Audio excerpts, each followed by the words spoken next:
তো এই যেগুলি আছে এখন কি করবে, এমনি এমনি জামাত বলতেছে যে লন্ডনে যখন খলিল সাহেব সাথে দেখা করছে তখন এই দেশের ভোটের ভাগ্য নির্ধারণ হয়ে গেছে।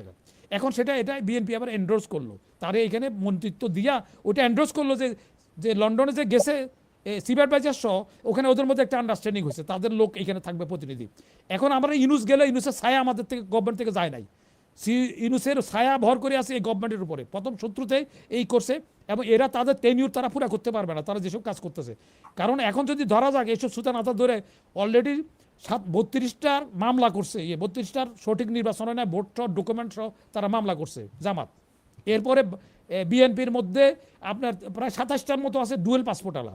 ওইটা যদি কোর্টে কেউ কেস করে, যদি ওটা বলে যে ডুয়েল পাসপোর্ট যেখানে রুলসে বলা আছে, তাহলে যদি ওটা বাতিল করে দিতে, তাহলে সংখ্যাগরিষ্ঠ থাকবে না তাদের। তাহলে এইরকম অসংখ্য প্রশ্নের মধ্যে আমি জানি না বিএনপি এরকম কাছাকাম কেন করলো। এখন এই যে আগে মধুর সাহেব ছিল, কাজী জাফর ছিল, মিজান চৌধুরী ছিল, বিএনপিকে যখন টালমাটাল অবস্থা তখন তীরে আনার মতো এরকম লোক ছিল। এখন তো আমি দেখি না বিএনপির মধ্যে এতটুকু প্রতিকূলতার মাঝখানে অর্থনৈতিক প্রতিকূলতা আছে, ইনস্টলমেন্টের টাকা দিতে পারছে না, তাহলে এত কিছু করার পরে এখানে এই করেছে। আমরা ডক্টর জাহিদকে দেখলাম, সে ডাক্তার, সে পিজির হাসপাতালের ডাইরেক্টর ছিল, তারে দেওয়া হয়েছে মৎস্যমন্ত্রী। আর এখানে দেখা যাচ্ছে আমাদের বকুল সাহেব, আমাদের বন্ধু এরা, বকুল সাহেবের দিছে স্বাস্থ্যমন্ত্রী। না, তাহলে ওনাকে যে কোনো ডাক্তার পদও আছে, দেওয়া হয়নি। যে জাহিদকে হ্যাঁ, দেওয়া হচ্ছে আপনার ওনাকে মহিলা এবং শিশু বিষয়ক আচ্ছা, আইতে। তো এখানে সে হলো ডাক্তার, সে ওই ড্যাবের সে প্রেসিডেন্ট, বহুবার ইলেকশন করছে, এখন সে মহিলা বিষয়কের তার কি এমন অধপতন, লিঙ্গ পরিবর্তন হয়ে গেল, তার এখন মহিলা ডাক্তার দিতে, মহিলা মন্ত্রণালয় দিতে হবে। তাহলে এটা কি পারফরমেন্স করবে? একটা নর্তকী হাঁটলে বোঝা যায়, তার হাঁটার মধ্যে বোঝা যায় নাচে কিরম নাচবে, সে নাচলে অলরেডি হাঁটার দেখলে নাচলে বোঝা যায়, বাপসাবে ঠমক দেখে বোঝা যায় কিরম নাচ নিলে হবে। তো সরকারের যে এসব ঠমক দেখলাম আমরা, যে সিনিয়র লোকজনের বাইরে রেখা আবার একবারে তো করতে পারতো, এখনো স্পিকার কে হবে এখনো নির্ধারণ করা হয় নাই। তাহলে সংসদীয় কমিটি করলে তো প্রথম তো স্পিকার নিয়োগ করা উচিত ছিল। প্রথম যে কোনো একটা লোকে, সে ভারপ্রাপ্ত আছে আমাদের আসিফ নজরুল, সেও যদি প্রিজাইড করে, যদি এখানে স্পিকার নিয়োগ করা হতো, সংসদীয় কমিটিগুলি করা হইতো, তাহলে এখন ইজি হয়ে যেত, তার শপথ টপথ এগুলো ঝামেলা হইতো না। এটাগুলো এক। দ্বিতীয় নম্বর হলো রাষ্ট্রপতি হলে অশুদ্ধ হয়ে যাবে, দূষিত হয়ে যাবে গা। তাহলে রাষ্ট্রপতি যখন সংসদ ভবনে আসলো, বঙ্গভবন সারি, তাহলে কি এটা শুদ্ধ হয়ে গেল গা? রাষ্ট্রপতির আত্মমর্যাদা নাই। রাষ্ট্রপতি এমন একটা লোক, তার 3 মাস পরে সে বলছে আমি কষ্ট পাইছি, আমি অপমানিত বোধ করছি, তার ছবি পাল্টালো। তার অ্যাপয়েন্টেড এটা রাষ্ট্রপতি তো ব্যক্তি না, একটা প্রতিষ্ঠান।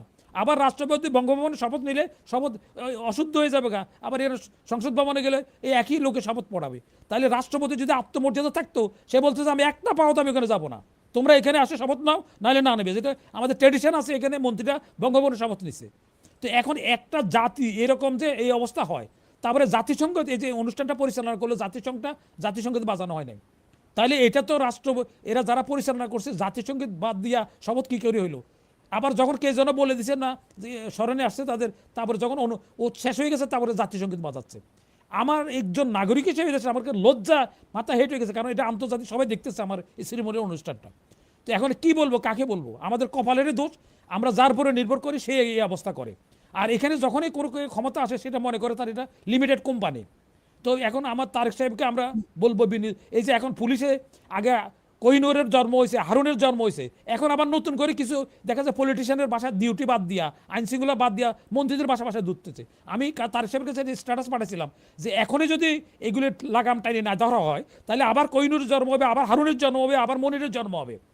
তো সুতরাং দয়া করে এই ডিপার্টমেন্টকে তাদের কাজ করতে জানে, পলিটিক্যাল বাসায় ঘুরা পুলিশের অফিসারের কাম না। হ্যাঁ, তারপরে এই অবস্থা। তো এখন এগুলি কাকে কত বলে, ফুল নিয়ে গিয়েছিল কার বাসায়। তো এখন তাকে তো প্রথম সাসপেন্ড করা উচিত। আমি কিন্তু তারেক সাহেবের বলছি যে আপনারা এর আগে কোহিনুর নিয়ে ব্লেম করছে, হারুনের দিয়ে হাসিনার পতন হয়েছে, এখন আবার একই জিনিস প্র্যাকটিস করতেছেন আপনারা। ওই বেটার কি দর কাম আছে পলিটিশিয়ানের কাছে যাওয়া? এটা তার অপরাধ। সে কি আইজির পরামর্শ নিছে? সে স্বরাষ্ট্রমন্ত্রীর পরামর্শ নিছে? অনুমতি লাগবে তো তার। এর আগে আমরা দেখছি হামিদের কাছে হারুন চাই বই দিয়ে আসতো, হাবিব চাই বই দিয়ে আসতো, সে একটা ডিআইজিএসপি তার কাছে চলে যাচ্ছে, আর রাষ্ট্রপতি তার অ্যাপয়েন্টমেন্ট দিয়ে দিচ্ছে। এখন কি বলবো এই কথাটা? আমার বলতে হতো, এখন আর কথা বলতে ইচ্ছা চায় না। এখন এই যে মিডিয়া বিভিন্নভাবে চাপ সৃষ্টি করে বলার জন্য, সেই জন্য আমরা আসি, কারণ আননেসারি এর সত্য কথা শুনতে তো কেউ প্রস্তুত না। এখন একটা এরকম অযোগ্য, এত বছর স্বাধীনতার পরে এরকম একটা অযোগ্য গভর্নমেন্ট এই বারবার আমরা দেখতেছি। আমরা আশা করতেছি এই গভর্নমেন্ট আছে এর চেয়ে ভালো হবে, দেখছি এর চেয়ে আরও খারাপ হচ্ছে। এটা আমাদের দুর্ভাগ্য। তবে আমি বলবো সাধু সাবধান, তারেক সাহেবকে বলবো এই অনুষ্ঠানের মাধ্যমে আপনি সমালোচনার কথাগুলি শুনেন আর এই প্র্যাকটিস করবেন না। সরকারি কর্মচারী, সার্ভেন্ট অফ দ্য রিপাবলিক, তারা তাদের পলিটিশিয়ানকে কী কাম তার ফুল নিয়ে যাওয়ার?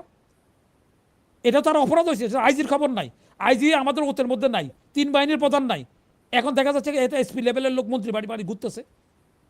তো এইগুলি কারা, এরা এর প্রশ্রয় কারা দিচ্ছে, কেন দিচ্ছে? এটা কি বিএনপির খুব আগায় নিবে এরা?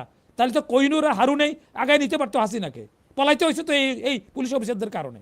সুতরাং আমরা প্রথম দিন বলছি সাবধান, আর আপনার ডেডিকেটেড লোক যারা ইয়ে করছে, মানুষের প্রশ্ন করবে কেন এইগুলি হচ্ছে। এটা যে আজকে যারা সংস্কারবাদী তারা মন্ত্রী হচ্ছে, অথচ যারা ডেডিকেটেড তার চোখ দাঁত তুলে ফেলছে হাসিনা গভর্নমেন্ট, তারা কিন্তু মন্ত্রীপত্রে চান্স পাচ্ছে না।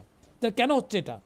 আপনি নিজে তারেক সাহেবরে বলবো এই অনুষ্ঠানের মধ্যে আপনি নিজে প্রশ্ন করেন যে আপনার পিছনে আপনি যখন দুধ দিন, আপনার যখন শনির দশা আপনাকে জোর করে যখন এয়ারপোর্টে পাঠায়, তখন এই লোকগুলি কোথায় ছিল? আজকে যা করে সংস্কারবাদীদের যেটা একটা ট্রাক সরাইতে পারে নাই, তা করে আপনি মন্ত্রী কিসের বেসিসে করতেছেন?